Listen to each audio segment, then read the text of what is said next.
Salam jumpa lagi sahabat-sahabat Duk in Altum yang terkasih dalam Yesus Kristus. Marilah kita siapkan hati dan pikiran kita untuk mendengar dan merenungkan sabda Tuhan. Dalam nama Bapa dan Putra dan Roh Kudus. Amin.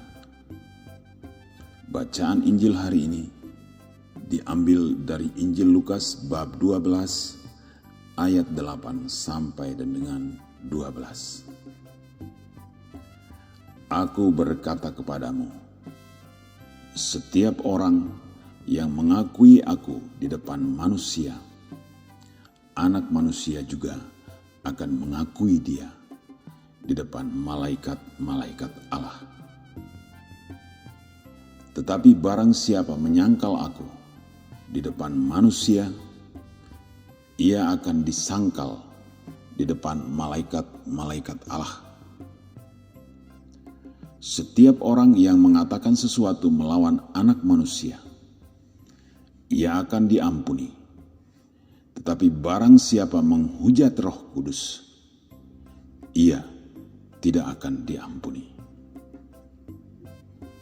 Apabila orang menghadapkan kamu kepada majelis-majelis atau kepada pemerintah-pemerintah dan penguasa-penguasa, janganlah kamu khawatir bagaimana dan apa yang harus kamu katakan untuk membela dirimu.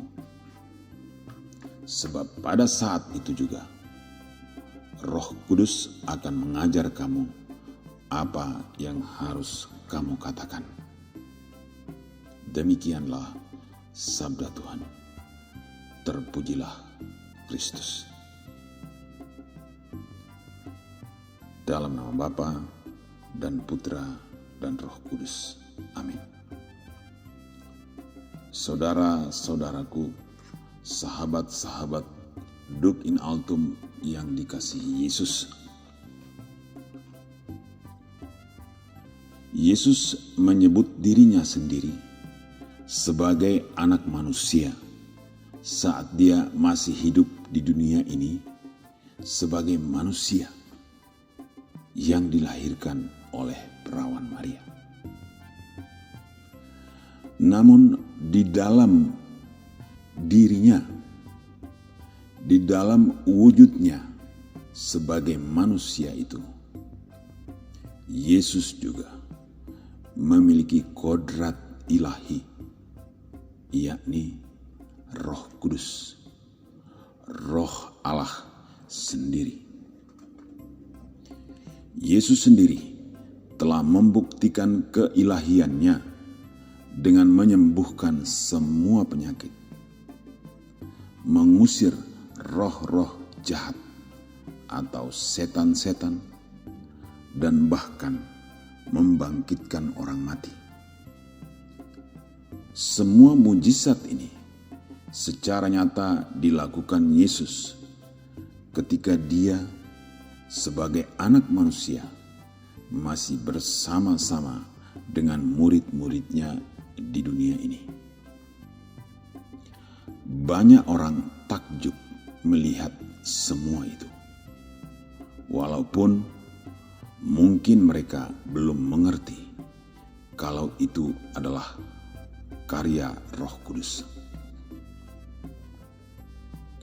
Namun ada sebahagian orang yang sebenarnya sudah tahu bahwa mujizat-mujizat yang Yesus lakukan adalah karena kuasa Roh Kudus yang ada pada dirinya.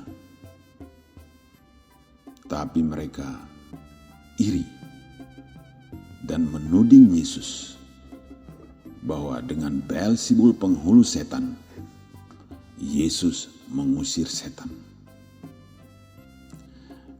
Atas dasar situasi inilah Yesus memberi peringatan. Setiap orang yang mengatakan sesuatu melawan Anak Manusia, ia akan diampuni.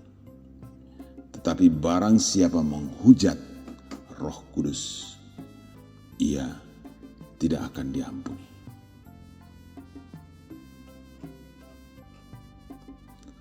Saudara-saudaraku yang terkasih, orang Farisi sudah tahu bahwa kuasa mengusir setan itu adalah karya Allah. Tapi mereka malah memelintirnya dengan menyebut kuasa mengusir setan itu sebagai kuasa Beelzebul. Disinilah letak penghujatan itu, bahwa mereka menyebut kuasa Allah sebagai kuasa setan.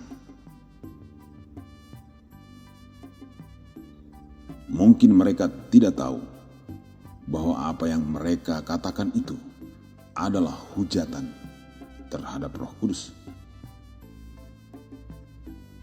Beruntunglah kalau mereka tidak tahu bahwa ucapan mereka adalah hujatan terhadap Roh Kudus. Sehingga ucapan Yesus tadi terhadap mereka semoga masih sebagai ajaran dan peringatan.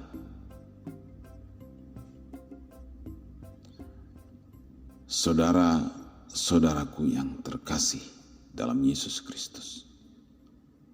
Lalu saat ini apakah masih ada hujatan terhadap Roh Kudus seperti yang dilakukan oleh kaum Farisi? Tentu saja masih. Mungkin dalam kehidupan kita setiap hari, tidak sering, tetapi pernah kita mendengar ada kata-kata yang kurang enak yang diucapkan oleh orang-orang tertentu, atau mungkin sadar tidak sadar kita sendiri juga pernah mengucapkan kata-kata yang seharusnya tidak terucap. Karena kita mengalami berbagai masalah kehidupan, kesengsaraan hidup, kesulitan hidup, dan seterusnya.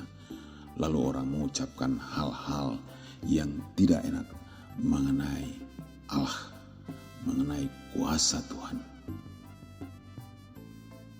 Itulah bentuk-bentuk hujatan terhadap Roh Kudus. Atau juga yang bukan dari dalam gereja, di luar gereja, lebih jelas lagi, penghinaan dan penghujatan yang pernah kita dengar. Nah, inilah bentuk-bentuk hujatan terhadap Roh Kudus. Istilah menghujat dapat secara umum didefinisikan sebagai penghinaan secara sengaja. Jadi menghujat Roh Kudus berarti menghina secara sengaja, ya, menghina Roh Kudus secara sengaja. Saat ini bentuk lain dari hujatan terhadap Roh Kudus adalah terjadi dalam bentuk penolakan secara sadar terhadap kasih Allah. Orang sadar bahwa dirinya berdosa. Dia tahu bahwa Allah adalah kasih dan Maha Pengampun. Dia tahu juga bahwa kalau dia datang, mohon ampun dan bertobat dengan sungguh-sungguh, maka Allah akan mengampuni sehingga dia tidak masuk neraka. Tetapi hal ini, hal datang untuk mohon ampun, tidak dia lakukan.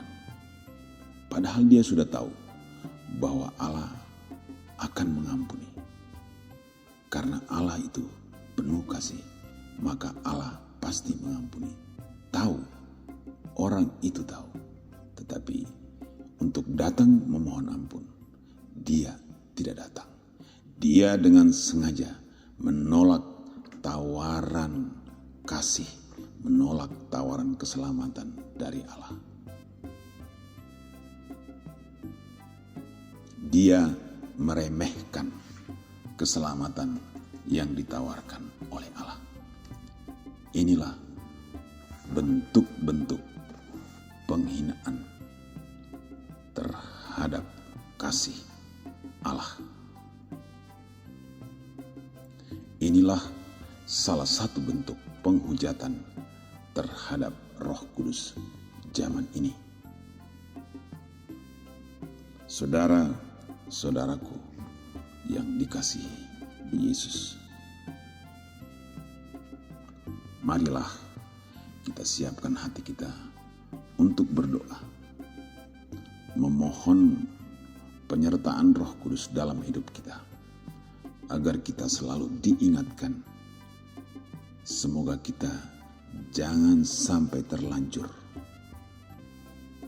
mengucapkan kata-kata yang menghujat kasih Allah atau melakukan hal-hal yang menolak tawaran rencana keselamatan dari Allah.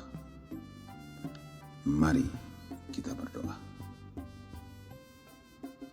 Bapa di surga,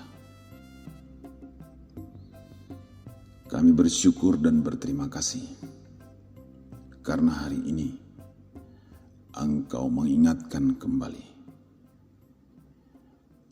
akan kasih-Mu, akan kuasa kasih-Mu. Engkau mengingatkan kami kembali bahwa Engkau senantiasa menerima kami jika kami mau datang untuk bertobat.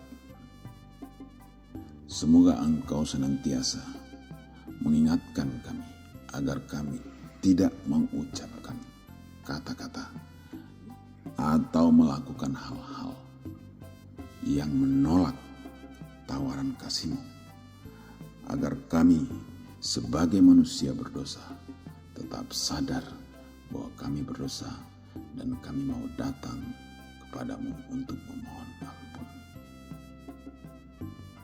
Doa yang jauh dari sempurna ini ya Bapa, kami panjatkan kehadirat-Mu dalam nama Yesus Kristus Putra-Mu, Tuhan dan Juru Selamat kami. Amin. Dalam nama Bapa dan Putra dan Roh Kudus. Amin.